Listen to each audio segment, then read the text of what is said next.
History books claim the Industrial Revolution began in Europe, but they are centuries late to the party. Long before Western factories surfaced, the hired people of East Africa were mastering high-temperature blast furnaces to produce high-grade carbon steel. We are dismantling the myth of primitive smelting to reveal a sophisticated era of African chemical engineering. What if the story of technology you learned in school is missing some of its most brilliant chapters? That neat, clean timeline, Stone Age, Bronze Age, Iron Age, is a story that fits one part of the world perfectly. But when it comes to the other parts, it falls apart completely. The old narratives you might have heard suggest that metallurgy, the science of working with metals, was brought to Africa from the Near East. Africa did not develop the technology by itself, so it says, but the evidence tells a completely different story. It's a story of independent genius and radical invention.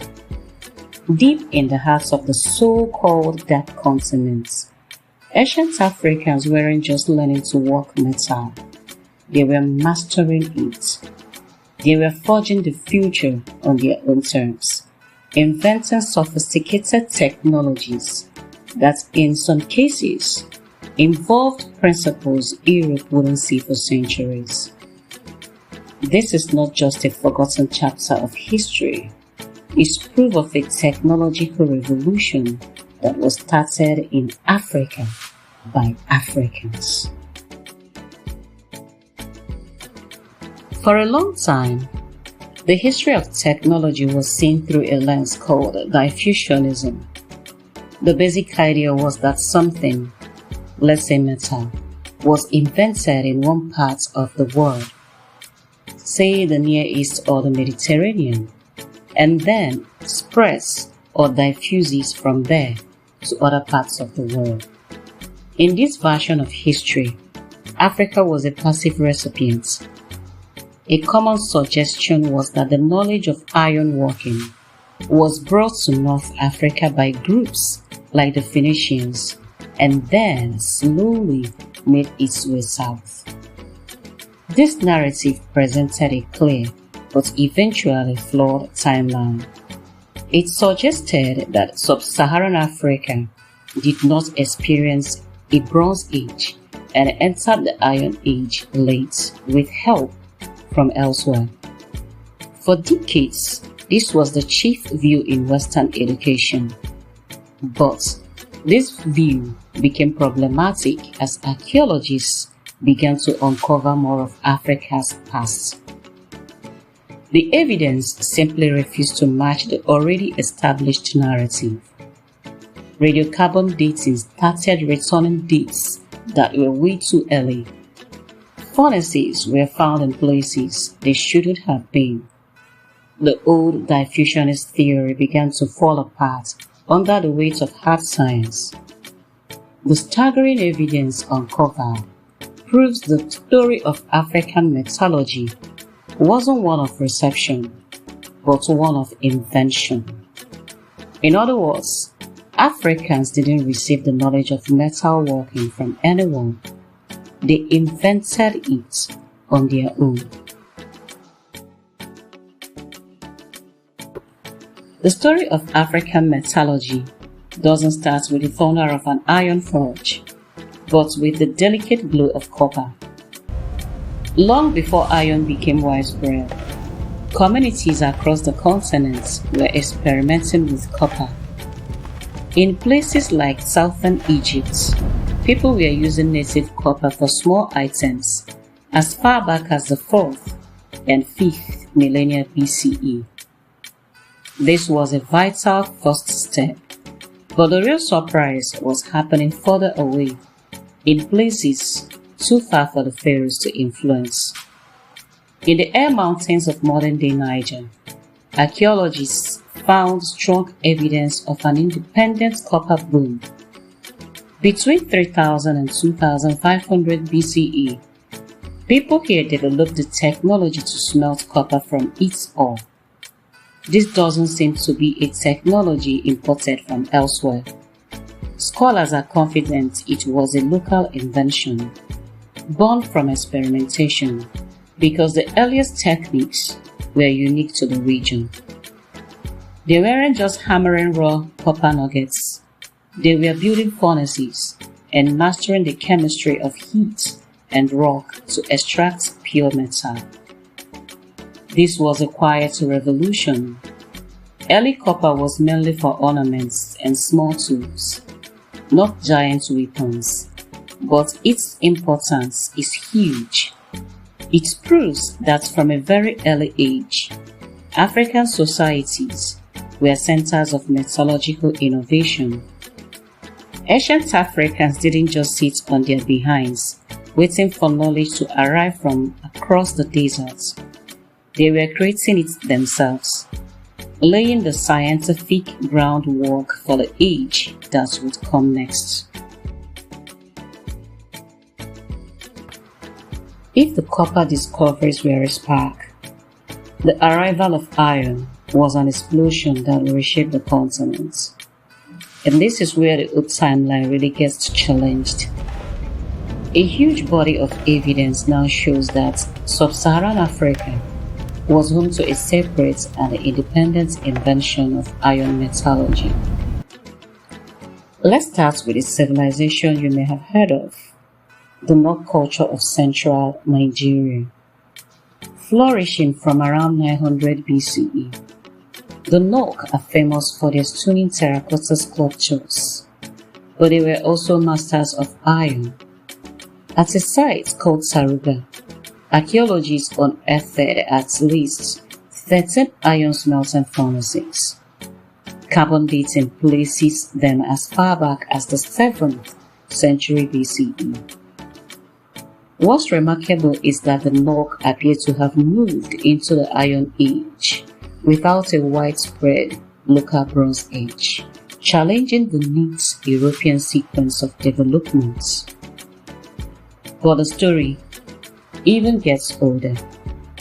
In the Nsukka region of southeastern Nigeria, at a site called Laja, some studies have proposed dates for iron production as early as 2000 BCE. Other controversial dates from the late 3rd millennium BCE have been found in the Central African Republic. While these very early dates are still debated among archaeologists, they point to a potentially radical rethinking of the timeline. As Senegalese archaeologist Hamadi Bakoum has argued, the old idea of diffusion from the north is unconvincing for want of conclusive proof. This wasn't a single invention in one place. It was a technological movement.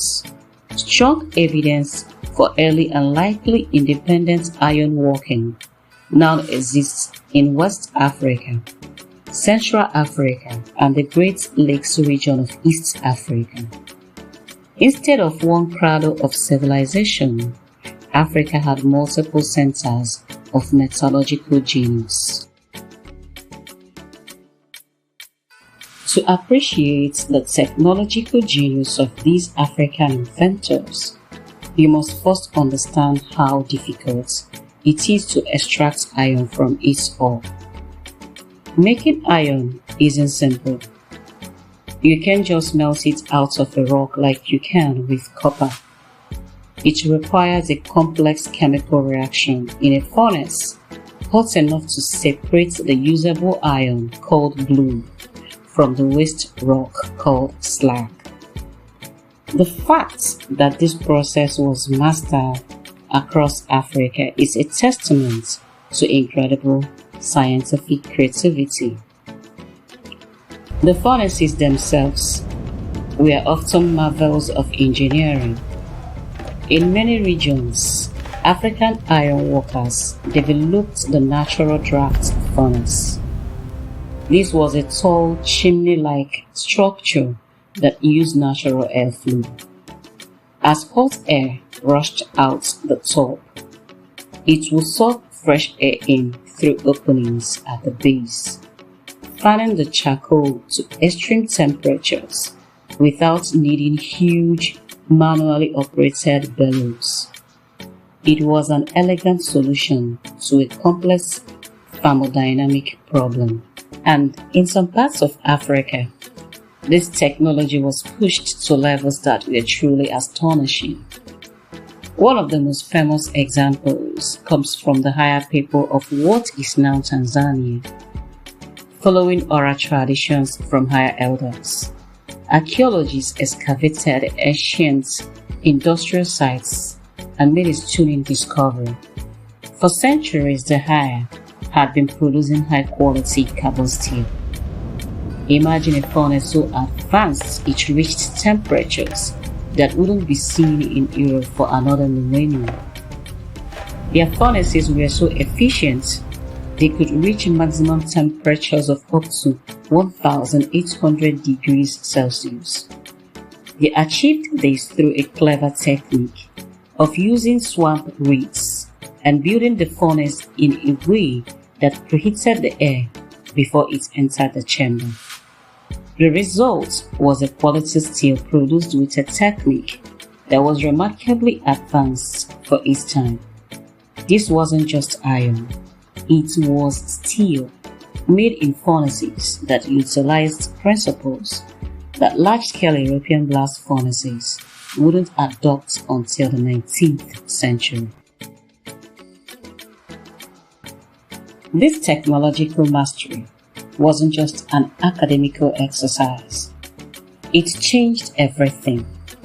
The transition to iron had a profound impact on African societies. Iron tools were harder and more durable than stone. Iron axes could clear dense forests for farming, and iron hoes could till tougher soils. This helped fuel an agricultural revolution, allowing populations to grow and settlements to expand. And of course, iron also meant better weapons. Better weapons meant stronger military, used in creation of larger political units. Chiefdoms grew into kingdoms, and kingdoms into empires. While many factors were at play, the wealth and power generated by controlling the production and trade of iron became the foundation of state building across the continent. The Nok culture, with its specialized artisans, was built on an iron foundation. The power of lesser West African empires like Ghana and Mali depended heavily on trade in gold and salt, but their agricultural and military strength depended on iron. The metal that African innovators had mastered gave them the tools to build new worlds. So, if the evidence is this compelling, why isn't this story better known? The answer is tied to the history of history itself. For centuries, the academic narrative about Africa was written by outsiders, often during the colonial era, when the colonies were desperate to prove Africans were savages they came to civilize, an excuse they used to mask their greed and justify their excesses.